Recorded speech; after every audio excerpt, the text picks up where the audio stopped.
Welcome to my channel Brilian Indra Suara. Mari kita berteman dengan cara klik tombol subscribe dan nyalakan lonceng notifikasinya supaya kamu jadi yang terupdate. Assalamualaikum warahmatullahi wabarakatuh. Selamat pagi dan salam sejahtera untuk kita semua. Anak-anak yang saat ini masih berada di rumah, saya ucapkan terima kasih karena dengan kalian berada di rumah, kalian sudah membantu pemerintah dalam menghentikan penyebaran virus COVID-19, atau kalian sudah menyumbangkan aksi kalian dalam memerangi COVID-19 ini. Anak-anak, tidak lupa saya doakan kalian tetap sehat dan tetap semangat dalam menerima pembelajaran daring kali ini. Dan saya doakan kalian juga tetap giat dalam mengerjakan tugas-tugas yang diberikan oleh guru kalian. Anak-anak, kali ini saya masih membahas tentang besaran. Dan kali ini masih ada hubungannya dengan besaran pokok. Nah, kali ini lawan dari besaran pokok, yaitu besaran turunan. Seperti ini besaran turunan, anak-anak. Ya, jadi besaran turunan itu adalah besaran yang diturunkan dari besaran pokok. Maksudnya apa pengertian ini nanti akan saya jelaskan pada slide berikutnya. Anak-anak, besaran turunan yang kita bahas pada kali ini yaitu ada luas, volume, konsentrasi larutan, juga laju pertumbuhan. Sebenarnya besaran turunan ini ada banyak sekali, tapi fokus kita hanya 4 ini saja, yaitu luas, volume, konsentrasi larutan, dan laju pertumbuhan. Mengapa mereka berempat ini dikatakan besaran turunan? Nanti juga akan saya jelaskan pada slide berikutnya. Nah, yang pertama luas dulu. Mengapa luas dikatakan besaran turunan? Seperti ini. Kalian pasti tahu kan bangun datar yang ada di sebelah kiri ini. Ya, betul sekali. Ini adalah namanya adalah persegi panjang. Jadi persegi panjang ini luasnya, dulu kan waktu SD kalian sudah diajari toh, luas persegi panjang itu sama dengan panjang dikalikan dengan lebar. Jadi saya ulangi lagi, untuk mencari luas persegi panjang, luasnya adalah panjang dikalikan lebar. Panjang di sini merupakan besaran pokok panjang. Kalian masih ingat kan besaran pokok kemarin ada 7, ada S, M, P, J, W. Kalian pastinya masih ingat toh, apa itu S, M, P, J, I, W, dan A. Nah, panjang ini termasuk besaran panjang itu sendiri. Dan lebar juga merupakan salah satu contoh dari besaran pokok panjang. Sehingga luas itu diturunkan dari besaran pokok panjang. Saya tulis di bawahnya ya. Jadi luas itu diturunkan dari besaran pokok panjang. Nah, jadi nanti kalau kalian mendapatkan soal, luas itu diturunkan dari besaran pokok panjang seperti ini. Ya, jadi yang dimaksud diturunkan itu seperti ini ya. Jadi untuk mencari luas kan itu caranya panjang dikalikan lebar, seperti itu anak-anak. Nah, kalian juga sudah hafal kan yang ada di sebelah kiri kalian ini bangun datar apa saja? Oke, yang ini dulu ya. Ini adalah persegi. Ayo, masih ingat apa enggak untuk mencari luas persegi? Ya, luas persegi itu sama dengan sisi dikalikan sisi. Kemudian di sebelah kanannya, ini tadi yang kita bahas di awal ya, ada persegi panjang. Untuk mencari luas persegi panjang tadi caranya adalah panjang dikalikan lebar. Dan kalian masih ingat toh yang sebelah bawahnya persegi ini adalah segitiga. Nah, untuk mencari luas segitiga, luasnya adalah setengah kali alas dikalikan tinggi. Nah, yang di sebelah kanannya ini ada lingkaran. Nah, kalian masih ingat untuk mencari luas lingkaran, luasnya adalah pi kali r kuadrat, seperti ini. Nah, ini adalah 4 bangun datar dari bangun datar yang lainnya yang luasnya dapat kita cari pakai rumus. Nah, sekarang bagaimana kalau ada yang bentuknya seperti ini? Ada bentuknya daun. Nah, kalau daun kira-kira pakai luas yang mana? Pakai persegi kah, persegi panjang kah, segitiga kah, atau lingkaran kah? Nah, kalau bentuknya seperti ini namanya adalah bentuk tak beraturan. Jadi tidak terdefinisi. tidak termasuk golongan persegi, juga bukan persegi panjang, bukan segitiga, juga bukan lingkaran. Jadi bentuknya tidak beraturan. Nah, kira-kira bagaimana cara menghitung luasnya? Kalian simak penjelasan saya berikut ini. Baik anak-anak, saya akan mencontohkan bagaimana cara mengukur luas daun yang benar. Pertama, yang harus kalian siapkan yaitu daun itu sendiri. Daun yang sudah kalian siapkan, kalian letakkan di atas kertas milimeter seperti ini. Kemudian kalian jiplak bentuk daun di atas kertas milimeternya. Seperti yang saya contohkan ini. Kalau bisa kalian buat semirip mungkin ya, seperti ini. Nah, di bagian samping-sampingnya jangan lupa seperti ini. Oke, kemudian kalau sudah kalian jiplak, kalian hitung bagian yang penuh dan bagian yang tidak penuh. Kita hitung ya. Yang pertama yang penuh. Jadi kotak yang kita gunakan itu ini ya, yang garisnya tebal ini. Kalau misalkan yang di dalam daun sini, yang kotaknya penuh, kita hitung penuh. Mulai dari sebelah sini ya. Ini, oh maaf ini. 1, 2, 3, 4, 5, 6, 7, 8, 9, 10. Ini kita anggap penuh. 11. Kemudian di sini 12, 13, 14, 15, 16, 17, 18, 19, 20, 21, 22, 23. Kemudian ini 24. Di sini 25. Ini kita anggap penuh ya, 26, 27, 28, 29, 30, 31, 32, 33, 34, 35. Nah, di sini tidak penuh. Oke, jadi yang penuh jumlahnya adalah 35. Kemudian yang tidak penuh itu kita anggap setengah ya. Kalau yang kecil ini kita anggap hilang ya. Jadi yang kita anggap setengah ini. Ini setengah, kemudian ini setengah. Ini tidak ada setengah, ini juga tidak ada. Di sini kita anggap setengah. Ini setengah, di sini setengah. Ini juga di sini, ini juga di sini sebelahnya ini dan di sini, kemudian di sini. Oh, ini juga setengah juga. Ini tidak ada setengah ya, anak-anak. Oke, berarti jumlah kotak yang penuh jumlahnya ada 35. Kemudian jumlah kotak yang setengah atau yang tidak penuh kita hitung. 1, 2, 3, 4, 5, 6, 7, 8, 9, 10, 11, 12, 13, 14, 15. Oke, jadi saya ulangi lagi. Kotak penuhnya ada 35. Kotak yang tidak penuh ada 15. Cara penghitungannya kalian simak video saya berikut ini. Baik anak-anak, kali ini saya akan mencontohkan bagaimana cara menghitung luas benda tak beraturan yang kali ini fokusnya yaitu daun dengan menggunakan kertas milimeter. Tadi kertas yang kalian gunakan kan bentuknya seperti yang ada di samping ini. Nah, yang perlu kalian tulis pertama kali ini ya. Jadi kotak yang ini tadi itu yang kita gunakan sebagai acuan. Nah, kotak ini sisinya panjangnya adalah 1 cm ya. Sisinya panjangnya adalah 1 cm. Kita tulis di sini 1 cm. Karena dia bentuknya persegi, berarti kan luasnya sama dengan sisi kali sisi, sehingga 1 kali 1 hasilnya adalah 1 cm persegi. Ingat ya anak-anak, ketika kalian menghitung jangan lupa satuan ya, jangan lupa satuannya. Saya sudah jelaskan toh di video saya sebelumnya bahwa satuan itu amat sangat penting di dalam perhitungan. Oke, kita sudah mendapatkan luasnya, luas satu kotak ya, ini luas satu kotak. Nah, bagaimana cara menghitung luas daun secara keseluruhan? Tadi kita sudah menghitung bahwa kotak penuhnya jumlahnya ada 35.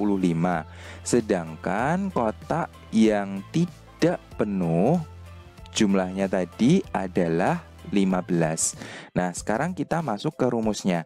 Untuk kertas milimeter, ketika kita mengukur daun tadi atau menghitung daun tadi menggunakan kertas milimeter, luas yang kita gunakan rumusnya adalah kita kasih kurung dulu jumlah kotak yang penuh, ditambah kotak tidak penuh, kemudian kita bagi dengan 2 dan dikalikan luasnya. Nah, luas yang dimaksud di sini adalah luas satu kotak ini tadi yang sudah kita hitung sebelumnya. Maka di sini L sama dengan jumlah kotak penuhnya, jangan lupa kurung dulu, 35 ditambah kotak tidak penuhnya kan tadi 15, dibagi 2, kemudian kurung tutup, kita kalikan luasnya tadi kan 1 cm persegi. Berarti nanti satuan yang kita pakai adalah cm persegi. Nah, kemudian kita hitung sama dengan kita kasih kurung 35 ditambah 15 bagi 2 7,5 kita kasih kurung kali 1 cm persegi. Berarti L sama dengan 35 ditambah 7,5 yaitu 42,5. Nah, karena dikali 1 berarti kan bilangan itu sendiri, berarti ya tetap 42,5. Satuannya adalah cm persegi. Nah, caranya seperti ini anak-anak. Jadi kalian tidak usah bingung lagi ketika kalian mendapatkan benda yang tidak beraturan, kalian bisa gunakan kertas milimeter ini tadi. Kalian taruh di atasnya, kalian jiplak, kemudian kalian hitung menggunakan rumus ini tadi. Jumlah kotak penuh tambah kotak tidak penuh bagi 2 kali luas satu petaknya atau luas satu kotaknya. Jadi ini langkah-langkahnya ya anak-anak. Jangan lupa ketika nanti kalian dapat soal seperti ini bisa kalian terapkan rumus ini. Kemudian kita masuk ke volume. Oke, volume yang ada di sebelah kiri. Kalian masih ingat nggak bahwa bangun ruang yang ada di sebelah kiri ini? Ini namanya adalah balok. Nah, untuk mencari volume balok, rumusnya adalah panjang kali lebar kita kalikan dengan tinggi. Nah, mengapa volume ini dikatakan besaran turunan? Kita lihat ya, kita jabarkan. Untuk mencari volume tadi, rumusnya adalah panjang kali lebar kali tinggi. Panjang merupakan besaran pokok panjang itu sendiri. Lebar juga merupakan besaran pokok panjang. Nah, tinggi juga merupakan besaran pokok panjang. Sehingga dapat kita simpulkan bahwa volume itu diturunkan dari besaran pokok panjang. Karena setelah kita telaah, untuk mencari volume, rumusnya adalah panjang kali lebar kali tinggi. Ya. Jadi inilah mengapa volume dimasukkan ke dalam besaran turunan, karena dia diturunkan dari besaran pokok panjang. Nah, anak-anak, ini saya punya 3 bangun ruang yang ada di sebelah kiri kalian ini. Tentunya kalian juga masih ingat kan siapa-siapa saja mereka ini. Jadi yang pertama, ini namanya adalah kubus. Nah, untuk mencari volume kubus kalian masih ingat toh? Sisi dikali sisi dikali sisi atau S pangkat 3 ya. Nah, si kubus ini cara mencari volumenya sisi kali sisi kali sisi. Sisi sendiri itu merupakan besaran pokok panjang. Sehingga volume juga pada kubus ini dimasukkan dalam besaran turunan. Oke, kita masuk ke sebelahnya. Di sebelahnya ini ada balok yang kita bahas tadi. Rumus volumenya adalah panjang kali lebar kali tinggi. Kemudian yang di bawahnya ini adalah tabung. Nah, untuk mencari volume tabung, kalian masih ingat kan rumusnya adalah Pi kali R kuadrat kita kalikan dengan tinggi. Nah, ini adalah 3 dari beberapa bangun ruang yang saya sajikan. Nah, ini kan sudah kelihatan toh volumenya sudah ada. Dan kalau kita mendapatkan soal yang seperti ini, langsung kita masukkan rumusnya. Nah, sekarang kalau misalkan benda yang kita temukan bentuknya seperti ini. Yang saya contohkan ini ada batu. Nah, kalau nyari volume batu ini gimana? Kita pakai volume kubus kah? Pakai balok kah? Atau tabung? Nah, jadi batu ini digolongkan pada benda tak beraturan. Nah, untuk benda tak beraturan ini kita bisa mencari volumenya anak-anak. Jadi cara mencari volume benda tak beraturan tuh pakai dua cara. Yang pertama kita bisa menggunakan gelas ukur yang bentuknya seperti ini. Nah nanti ketika kalian tatap muka dengan saya, ketika nanti pembelajaran sudah normal, nanti saya akan tunjukkan gelas ukur tuh bentuknya seperti apa. Kemudian yang kedua, kita bisa mencari volume benda tak beraturan dengan gelas pancuran atau gelas berpancuran ditambah dengan gelas ukur yang bentuknya seperti ini anak-anak. Maaf. Nah, yang bentuknya ada di sebelah kanan kalian ini. Jadi, volume benda tak beraturan itu bisa dicari dengan dua cara. Nah, bagaimana cara mencarinya? Volumenya seperti ini. Yang pertama, kita menggunakan gelas ukur dulu. Nah, gelas ukur ini kita isi air. Jadi, yang sebelah kiri ini sebelumnya. Ya, sebelum. Jadi, sebelumnya kita isi air. Terserah kita pakai volume berapa. Yang saya contohkan ini saya isi sampai 20 ml ya. Kemudian setelah itu setelah saya kasih air 20 ml, batunya saya masukkan. Nah, kalau batu saya masukkan kan otomatis airnya kan naik. Nah, ini adalah volume sesudah. Nah, jadi ada volume sebelum dan volume sesudah. Dari sini kita dapat mencari volume batunya. Jadi untuk mencari volume batu kita cari dengan cara volume sesudah kita kurangi dengan volume sebelum. Volume sesudah yang dicontohkan ini yaitu 40 ml kita kurangi dengan 20 ml. Sehingga volume batu pada soal ini yaitu 20 ml. Jadi seperti itu ya anak-anak. Jika kita menggunakan gelas ukur, kemudian kita menggunakan cara yang kedua dengan gelas berpancuran dan gelas ukur. Caranya seperti ini. Yang pertama, gelas berpancuran kalian isi air sampai sebelum corongnya ini. Jadi kalian isi sebelum corongnya ini. Nah, kemudian kalian masukkan batunya ke gelas berpancuran. Nah, kalian masukkan batunya ke gelas berpancuran. Otomatis kalau batunya kalian masukkan, airnya kan akan keluar. Nah, airnya akan keluar ini ditampung di gelas ukur. Nah, berarti kan ada air yang masuk ke gelas ukur. Dari gelas ukur ini kita dapat melihat volumenya. Oh, ternyata volume batu di sini adalah 10 ml. Jadi seperti itu anak-anak kalau kita menggunakan gelas berpancuran dan gelas ukur. Jadi saya ulangi, kita isi air dulu di gelas berpancurannya sampai sebelum corongnya. Kemudian kita masukkan batunya, otomatis ada air yang keluar di gelas berpancuran ini dan ditampung di gelas ukur. Kemudian kita ukur volume yang tertampung di gelas ukur. Berarti itulah volume batu tersebut. Oke, seperti itu ya anak-anak. Selanjutnya kita masuk ke pokok pembahasan berikutnya yaitu konsentrasi larutan. Nah, artinya konsentrasi larutan itu seperti ini anak-anak. Jadi ketika kalian minum teh, kalau tanpa gula itu kan rasanya agak sepet gitu ya, atau agak pahit. Nah, ketika kalian ingin menikmati teh tersebut, biasanya kan kalian menambahkan gula ke dalamnya. Nah, kalian tambahkan gula misalkan 1 sendok teh, kalian masukkan masih kurang manis, kalian masukkan teh lagi 1 sendok teh, kemudian kalian aduk, kalian cicipi lagi, ternyata belum manis juga, kalian masukkan lagi tehnya. Nah, seberapa manisnya gula yang kalian masukkan inilah yang dinamakan dengan konsentrasi larutan. Berapa jumlah gula yang kalian tuangkan ke dalam teh, itulah yang dimaksud dengan konsentrasi larutan. Konsentrasi larutan itu dapat dicari dengan menggunakan rumus massa yang terlarut kita bagi dengan volume pelarut. Nah, jadi ini adalah rumus konsentrasi larutan.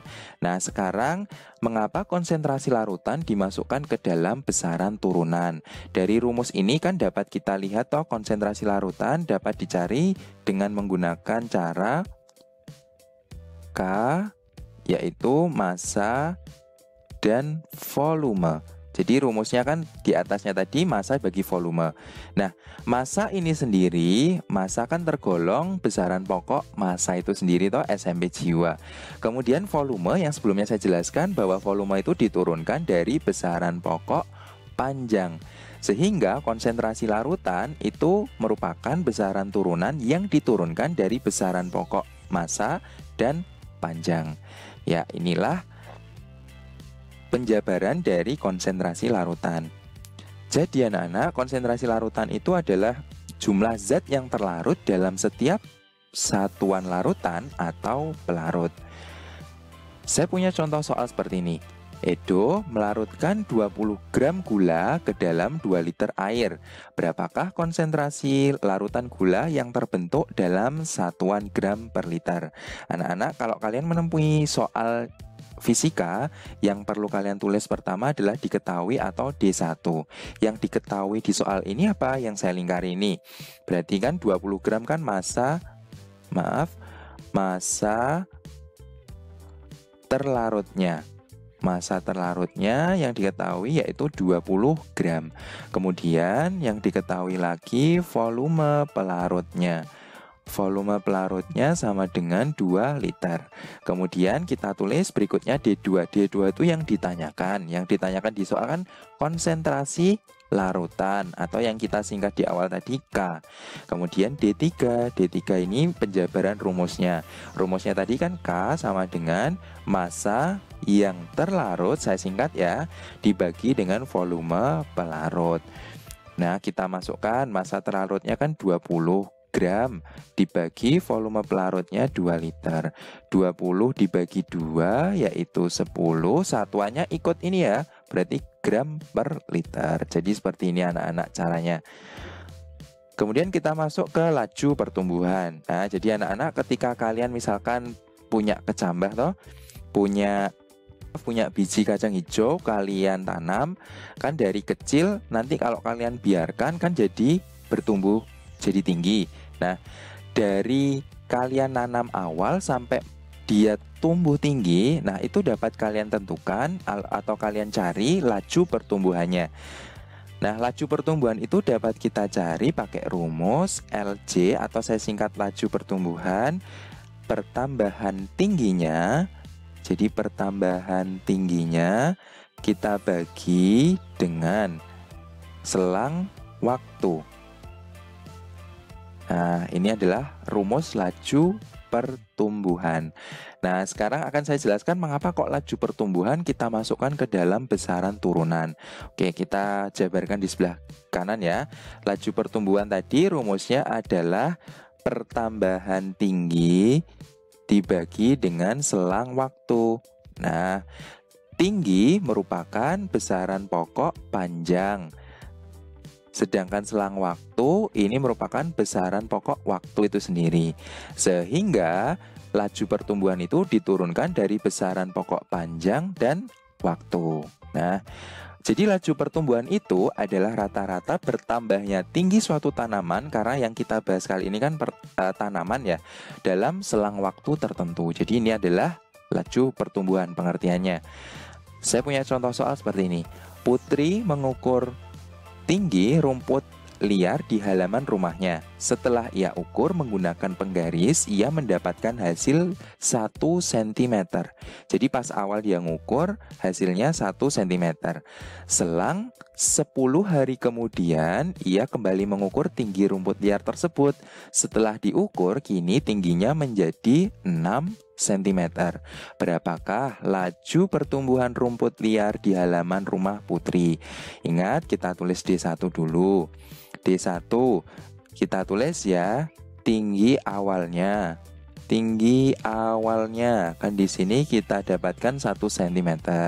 Kemudian tinggi akhirnya setelah diukur kan di 10 hari kemudian kan 6 cm. Nah, dari sini kita dapat menentukan pertumbuhan tingginya.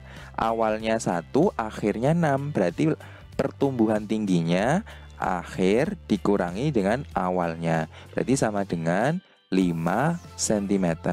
Kemudian selang waktunya. Selang waktu. selang waktu di soal ini kita ketahui yaitu 10 hari. Maaf. Nah, kita tentukan D2 atau yang ditanyakan. Yang ditanyakan di soal adalah laju pertumbuhannya. Maaf, ya, laju pertumbuhan. Nah, kita tentukan D3-nya. Rumusnya laju pertumbuhan tadi sama dengan pertumbuhan tinggi, saya singkat ya, dibagi dengan selang waktunya. Pertumbuhan tingginya 5 cm dibagi selang waktunya 10 hari. Nah, saya lanjutkan di sebelah sini ya. Sama dengan 5 bagi 10 kita sederhanakan, sama-sama bagi 5 kan 1/2.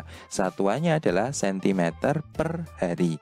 Atau kalau jadikan desimal berarti setengah cm atau 0,5 cm per hari. Jadi dari soal ini dapat kita ketahui bahwa si rumput liar ini tiap harinya tumbuh tingginya yaitu setengah cm setiap hari. Sehingga dalam 10 hari kan tingginya jadi 6 cm.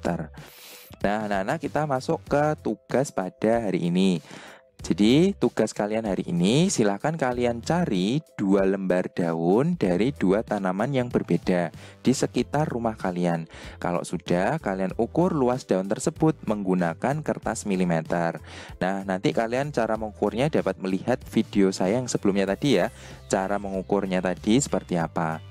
Kalau sudah, nanti kalian foto hasilnya dan kalian kirim ke link tugas hari ini. Kalau misalkan kalian kurang paham, bisa WA saya langsung ya. Jadi untuk pembelajaran kali ini saya cukupkan sekian. Kurang lebihnya saya mohon maaf. Wassalamualaikum warahmatullahi wabarakatuh.